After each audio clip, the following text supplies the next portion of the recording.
তাই অন্তর মাঝে আমাদের ভক্তিটাই হলো আসল। ভক্তি না থাকলে কিন্তু কোনো কিছুই হবে না।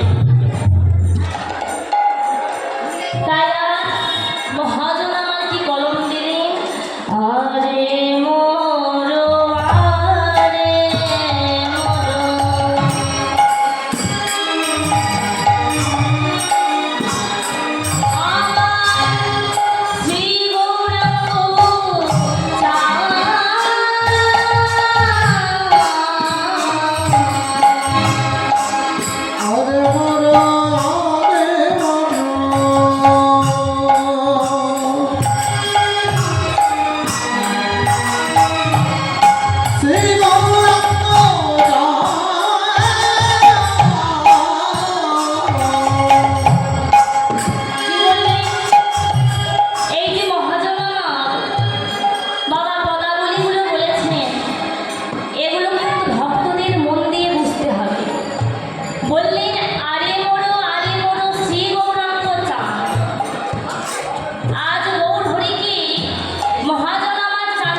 হরি বল, হরি বল, হরি বল। কিন্তু ভক্তবৃন্দ, একটা কথা মাথায় রাখতে হবে, ওই গোড়াচাঁদের আলো যদি হৃদয়ে আমাদের ফেলতে চান, তাহলে কিন্তু নিজের এই দেহটাকে আমাদের আবর্জনা মুক্ত করে রাখতে হবে। লক্ষ্য করে দেখবে, ওই আকাশের চাঁদের আলো বাবা দেখবেন পুকুরের জলের মধ্যে দেখা যায়। কি গো মা, আকাশে যখন চাঁদ ওঠে তার প্রতিচ্ছবি প্রতিবিম্বটা কিন্তু ওই পুকুরের জলের মধ্যে দেখা যায়। এবার সকলে ধরুন, সেই পুকুরটার মধ্যে কচুরিপানা জন্মেছে, আবর্জনা জন্মেছে। তাহলে ভেবে বলুন তো মা, ওই আকাশের চাঁদের আলোটা কিন্তু ঠিক পড়বে, কিন্তু আমরা কি দেখতে পাবো? পাবো না। কারণ সেটা কচুরিপানাতে ভর্তি হয়েছে, আবর্জনায় ভর্তি হয়েছে। তাহলে কি করতে হবে? না, ওই কচুরিপানাগুলোকে আগে পরিষ্কার করতে হবে। ইহজগতে বাবা যখন কোনো পুকুরের মধ্যে কচুরিপানারূপ আবর্জনা জন্মায়, তখন দুজন ব্যক্তি মিলে জাল দ্বারা দুদিকে টেনে পরিষ্কার করে দেয়, আবর্জনা মুক্ত করে দেয়। কিন্তু দুজন ব্যক্তির দরকার পড়ে। কিন্তু আমাদের দেহে যে আবর্জনা জন্মেছে, ভক্তবৃন্দের মনে প্রশ্ন হতে পারে যে আমাদের দেহের মধ্যে, মনের মধ্যে আবার কিসের আবর্জনা জন্মেছে? ওই যে কামনা বাসনার পালা, ওই যে ষড়রিপুর পালা, প্রত্যেকটা ভক্তের মধ্যে অহংকার রূপী পালা জন্মে আছে। সেই পালাগুলোকে আগে ভক্তদেরকে নিজেদের পরিষ্কার করতে হবে, কোনো ব্যক্তির দ্বারা কিন্তু হবে না। তাহলে আমরা করবো কেমন করে? মা, এই যে দেহ পুকুরের কচুরিপানা, কাম ক্রোধের আবর্জনার পানা, নিজেরাই কিন্তু পরিষ্কার করতে পারো। তাহলে দেহ পুকুরের পানা পরিষ্কার করতে গেলে আমাদের কি লাগবে? কোনো জালের দরকার নয়, শুধু একটা ছাঁকুনির দরকার। কি গো মা, ছাঁকুনি চেনেন তো? চেনেন? হ্যাঁ কি না? চেনেন? ওই চা ছাঁকার ছাঁকুনি, তাই তো? কিন্তু মা, ওই চা ছাঁকার ছাঁকুনি দিয়ে তো আর দেহ পুকুরের কচুরিপানা পরিষ্কার করা যায় না। তাহলে কিসের ছাঁকুনি লাগবে? বলছে, ওগোদি, তোমাদের দেহ পুকুরে যে কচুরিপানা আছে, অহংকার রূপী পানা জন্মেছে। তোমরা যদি একবার ওই হরিনামের ছাঁকুনি দিয়ে দুটি বাহু উত্তোলন করে একবার বলতে পারো, হে গোবিন্দ দয়া করো, হে গোবিন্দ কৃপা করো, তুমি ছাড়া তো আমার আর কেহ নাই। একবার বলি যদি দুটি বাহু তুলতে পারো, দেখবে মনের মধ্যে যত কচুরিপানা আছে, কাম ক্রোধ লোভ মোহ মাৎসর্যে, ওই অহংকার রূপী যে পানা আছে, সেগুলি নিজে হতেই চলে যাবে। তাহলে হরিনাম কৃষ্ণ নামের দ্বারা দেহ পুকুরের কচুরিপানা পরিষ্কার করতে পারলেই একদিন না একদিন গোড়াচাঁদের আলো এসে হৃদয় পুকুরে পড়বে। আর যখনই হৃদয় পুকুরে এসে পড়বে, তখন ঠিক কি হবে জানো? বলছে, শোনো শোনো, ভক্তের ভিতর বাহির আলো হবে। ভক্তের ভিতর বাহির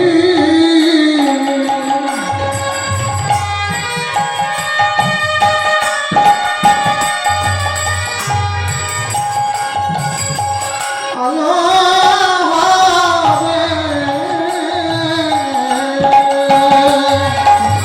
ভিতর বাহির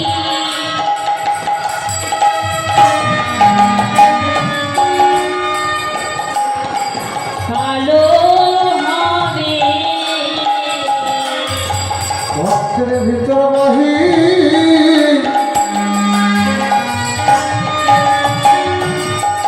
আলো হবে। বলে গোড়া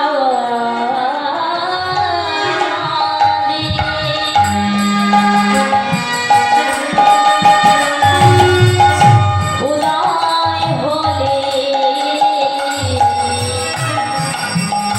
ভক্তের ভিতর বাহির আলো হবে। ভগবান আমাদের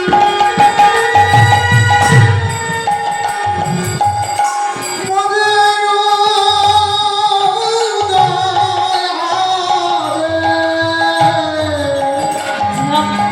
ভিতর বাহির আলো হবে। বলে গোড়া চাঁদের উদয় হবে। ভক্তের ভিতর বাহির আলো হবে। গোড়া চাঁদের উদয় ভক্তের হবে। ভিতর বাহির আলো হবে। গোড়া চাঁদের উদয় হবে। ভক্তের ভিতর বাহির আলো হবে। চাঁদের উদয় হবে। ভক্তের ভিতর আলো হবে। ভিতর বাহির আলো হবে। গোড়া চাঁদের উদয় হলে ভিতর বাহির আলো হবে। ভক্তের ভিতর বাহির আলোয় আলোকিত হয়ে যাবে। তাই তো মহাজন আমার বললেন, আরে বড় শ্রী গৌরাঙ্গ চাঁদ। ওই যে গোড়াচাঁদের যে ক্ষমতা ভক্তের ভিতর এবং বাহির আলোকিত করতে পারে, তাই চাঁদের সঙ্গে তুলনা করলেন। আর মহাজন আমার তারপরের লাইনটায় কি বললেন?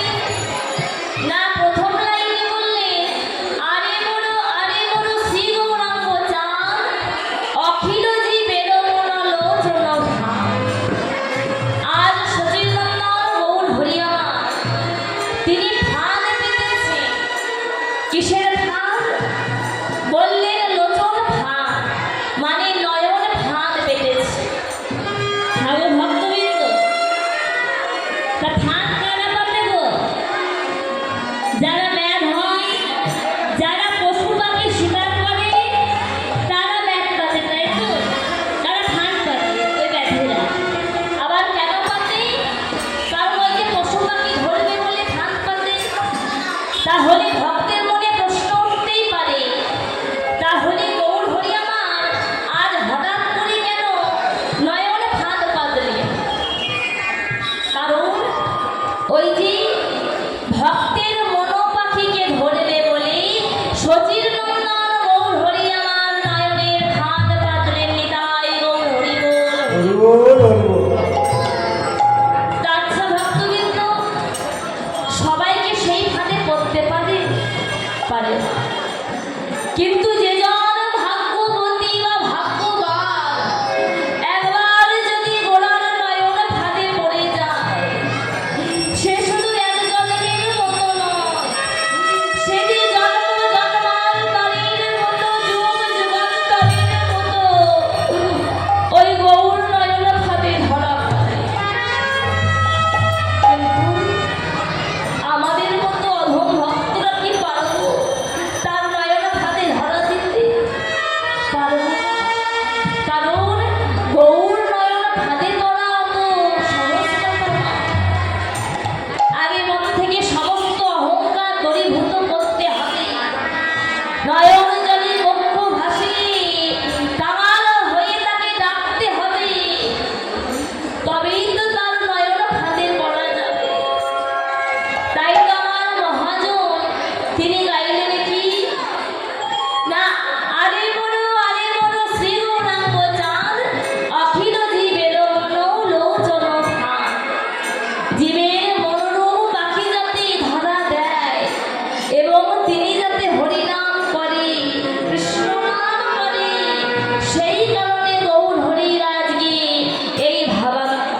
প্রলাপ অর্থাৎ ভুল ভাল বলছে, বলছে কোথায় গেলে পাবো কৃষ্ণ, কোথায় গেলে আমি কৃষ্ণ পাবো।